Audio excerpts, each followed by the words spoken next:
तो गुरु लोग, आज मैं एक्सपीरियंस करने गया अवतार 3 एंड अवतार 3 देखने जा रहा था। तो मेरे माइंड में बस एक ही चीज़ चल रही थी कि इस फिल्म के स्टार्ट होने से पहले मुझे कौन सा डिज्नी का टीज़र देखने को मिलेगा।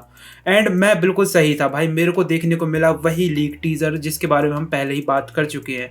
क्यों ना हम अवतार के ही बारे में डायरेक्ट बात करें। तो भाई जेम्स कैमरून का सबसे ज़्यादा एंटिसिपेटेड वाला प्रोजेक्ट था अवतार 3 मेरे लिए।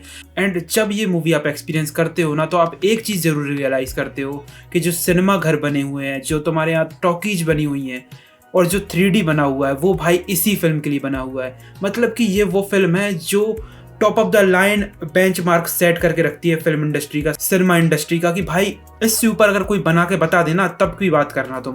भाई जेम्स कैमरून भले ही 4 साल ले ले, 5 साल ले ले अपनी मूवी को लाने में, पर जब भी उनकी मूवी थिएटर्स में आती है उनका मूवी मैजिक हमेशा ही चलता है। इस मूवी मैजिक के साथ आप इस एक्सपीरियंस में बिल्कुल इमर्स हो जाते हो जिसके लिए थिएटर्स बने हुए हैं।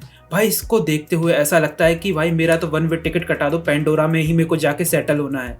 क्योंकि इतना ज़्यादा सुंदर वर्ल्ड, उसके साथ character dynamics, fight scenes, human versus nature and Pandora की जो फाइट चल रही है, वो जो सारे के सारे इमोशंस है वो आपको एक साथ हिट करते हैं, वो भी इतने बड़े पर्दे पर, जो आपको एक अलग इमर्सिव एक्सपीरियंस देता है। और ऐसा नहीं है कि ये मूवी इतनी ज़्यादा अच्छी है, इतनी ज़्यादा एस्थेटिक है, इसके बाद इसमें कुछ कमियां नहीं है। भाई कमियां हैं इसमें। जब आप ये मूवी को देखना स्टार्ट करते हो और आप अगर स्टोरी पर थोड़ा सा ध्यान देते हो तो इसकी स्टोरी बहुत ज़्यादा मिड लगती है। मेरे हिसाब से बहुत ज़्यादा मिड लगती है। आप प्रिडिक्ट करने लगते हो कि भाई आगे क्या होने वाला है। पर जब आप इस मिड स्टोरी को, इस नॉर्मल सी स्टोरी को, जो बहुत ज़्यादा ग्राउंडेड स्टोरी है, उसको आप जेम्स कैमरून की सिनेमाटोग्राफी या बेसिकली उसके सिनेमा के जो लव है उसके साथ मिला देते हो, और जो एक्सपीरियंस हमको देखने को मिलता है अवतार के 3rd पार्ट में, वो नेक्स्ट लेवल हो जाता है।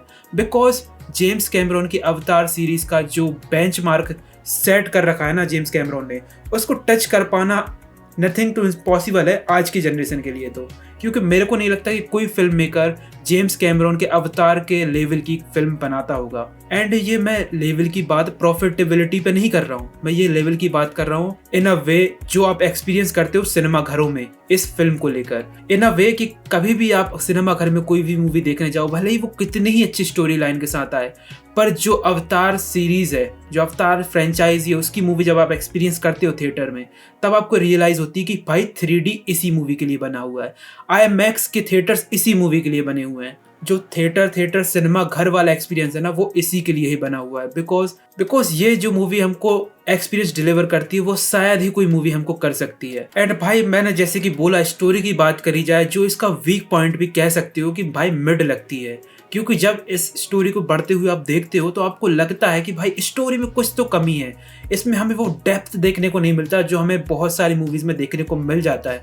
जो स्टोरी ड्रिवन मूवीज़ होती हैं, भले ही उनका पिक्चर क्वालिटी उतना हाई लेवल ना हो, भले ही उनका एक्सपीरियंस उतना हाई लेवल ना हो, पर उनकी स्टोरी में दम होता है। वहाँ पर ये मूवी लैग कर जाती है। वहाँ पर आपको देखने को मिलता है कि भाई अवतार 3 जो है ना, थोड़ा सा लैग कर रही है। भले इसकी जो ब्यूटी है वो नेक्स्ट लेवल है। ये कुछ वैसी मूवी है जो क्लासिक मूवीज की तरह है, जो अलग तरीके से आपको हिट करती है। भले ही आपको इसकी स्टोरी में इतना ज्यादा दम ना लगे, पर जो होल एक्सपीरियंस आपको देखने को मिलता है वो नेक्स्ट लेवल हो जाता है। आप इस एक्सपीरियंस को ऐसा समझो कि आप एक सफ़र पे निकले हो, एक ऐसे सफ़र पे जहाँ पे आपको विंडो सीट मिल चुकी है, और उस सफ़र में बहुत सारे जंगल पड़ रहे हैं, झरने पड़ रहे हैं, एंड उस सफ़र के दौरान हमें इन सारे की सारे नेचर्स ब्यूटी का मज़ा ले रहे हो। भाई इसमें कुछ ऐड करने की ज़रूरत नहीं है, ये बहुत ज़्यादा सिंपल क्लासिक है, पर हम लोग बहुत ज़्यादा एंजॉय करते हैं। वैसा ही कुछ अवतार 3 के लिए है। ये वही मूवी है जो आपको कुछ एक्स्ट्रा ऑर्डिनरी प्रोवाइड नहीं कर रही, वो बस आपको एक सिनेमा की ब्यूटी प्रोवाइड करवा रही, वो भी बेसिक स्टोरी लाइन के साथ। जो उसकी कोर स्टोरी है वही उसको कंटिन्यू करे जा रही है।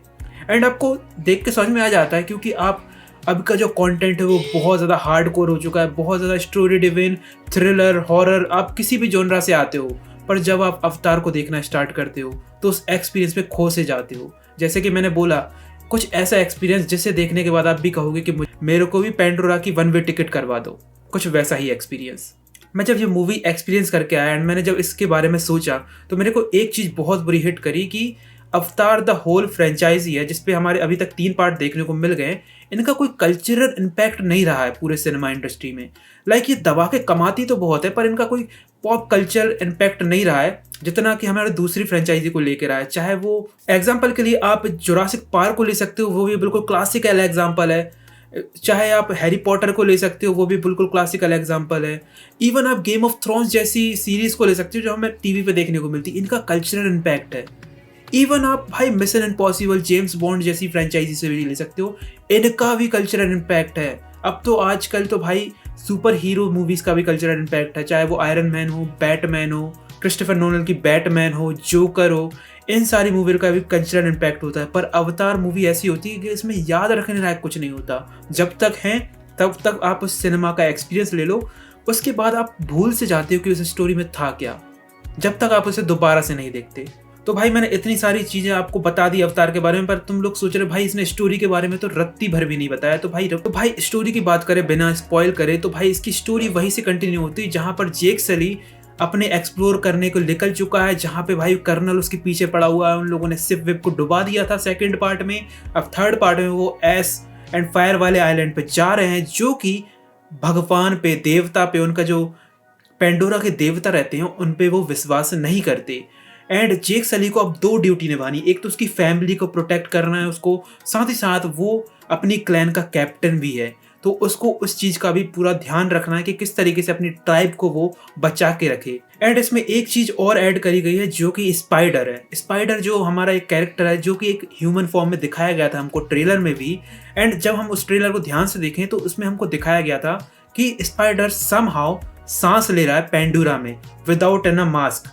तो वो भी एक सब्जेक्ट बन जाता है ह्यूमंस के लिए कि किस तरीके से स्पाइडर पर एक्सपेरिमेंट करके उसे एनालाइज करके नॉर्मल ह्यूमंस भी पेंडोरा पे सांस ले सके। तो ह्यूमंस भी पीछे पड़े हुए हैं, साथ में एक डिफरेंट क्लैन जो उनके देवता पे नहीं मानता वो भी उनके पीछे पड़ा हुआ है। एंड इन्हीं के बीच में भाई एंट्री होती है इस मूवी में इनका राइवल वरांग की, जो कर्नल की गर्लफ्रेंड बन चुकी है। एंड भाई वरांग क्या कैरेक्टर है भाई, full on bad ass character. And Varang जो है ना, इसमें मेरे को लगता है सबसे ज्यादा बैड एस कैरेक्टर वही रही होगी। एंड कर्नल भाई अपनी बाटली में जिस तरीके से उतारता है ना भाई, वो देखने में तुम लोगों को मजा ही आ जाएगा। बिकॉज वरांग एंड कर्नल की जो फिलोसफी है वो बहुत ज्यादा मिलती जुलती है, और इसी चक्कर में जेक सली की तो लगने वाले हैं। एंड जेक सली के लगने से लेके भाई यहाँ पे तुलकुन वाला सबसे ज्यादा इमोशनल सीन हमको दोबारा देखने को मिलता है, वही सीन जो पार्ट 2 में भी देखने को मिला था। एंड वो तुलकुन वाला सीन कंटिन्यू कर रहा है इस पूरी जर्नी को, क्योंकि ह्यूमंस के लिए तुलकुन बहुत ज़्यादा इंपॉर्टेंट है, उनके अमृत के लिए, जैसे कि हम लोग जानते ही हैं। एंड वही वाला एक्सपेक्ट यहाँ पे भी कैरी ऑन करने वाला है। कैप्टन किस तरीके से इन सब चीज़ों का फ़ायदा उठा रहा है, इन सबको मैनिपुलेट करके, और जेक सली अपनी क्लैन को कैसे बचाने वाला है, ये पूरी स्टोरी उसी के अराउंड घूमने वाली है। एंड मैं एक चीज़ कहना चाहूँगा कि जेम्स कैमरॉन ने जो तुलकुन वाला सीन डाल रखा है इस मूवी में भाई, वो अलग हिट करता है। मतलब ऐसा लगता है कि आंखों में अब आंसू आ ही जाएंगे और टपक जाएंगे, क्योंकि वो इतना ज़्यादा इमोशनल सीन है। एंड भाई जेम्स कैमरॉन का इस मोमेंट पे मेरे को बस यही लगता है कि जेम्स कैमरॉन का सिनेमा हिट तो करता है, चाहे आप स्टोरी को कितना ही मिड बता दो, चाहे आपको स्टोरी कितना ही ब्लेंड लगे इस ग्राफिक्स के सामने, जब भी जेम्स कैमरॉन की मूवी का एक इमोशनल शॉट आता है वो आपको अलग ही हिट करता है। चाहे वो टाइटैनिक की बात कर लो, चाहे हमारे पार्ट 2 की तुलकुन वाले शॉट की बात कर लो। पार्ट 3 में जो मैं स्पॉइल करे बिना तो आपको बता नहीं सकता, तो आप उसे खुद ही एक्सपीरियंस करना। एंड भाई जिस तरीके से ना जेम्स कैमरॉन ये सारी सीन्स को डिलीवर करता है, उसमें आपको अलग ही समझ में आता है, बहुत सिंपल वे में, जिसमें लॉस, ग्रीफ, उनके इमोशंस, उनका दर्द सब समझ में आता है आपको।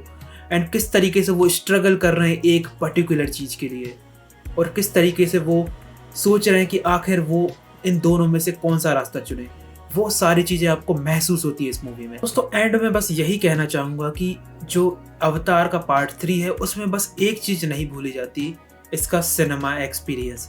और इसीलिए तो हम सिनेमा देखते हैं भाई, यही एक्सपीरियंस करने के लिए तो हम सिनेमा घर जाते हैं, हज़ार रुपए खर्च करते हैं। एंड यही एक्सपीरियंस हमको प्रोवाइड करती है अवतार के part 3। And go for it movie है भाई, जाके जरूर चेकआउट करो इसको। अगर आप सोच रहे थे किसी मूवी को देखने का, वो भी थिएटर में, तो ये सबसे बेस्ट टाइम है जाने का। अवतार फायर एंड एसेस, ये आपको डिसअपॉइंट नहीं करने वाली। मैं भी चलता हूँ, बाय बाय।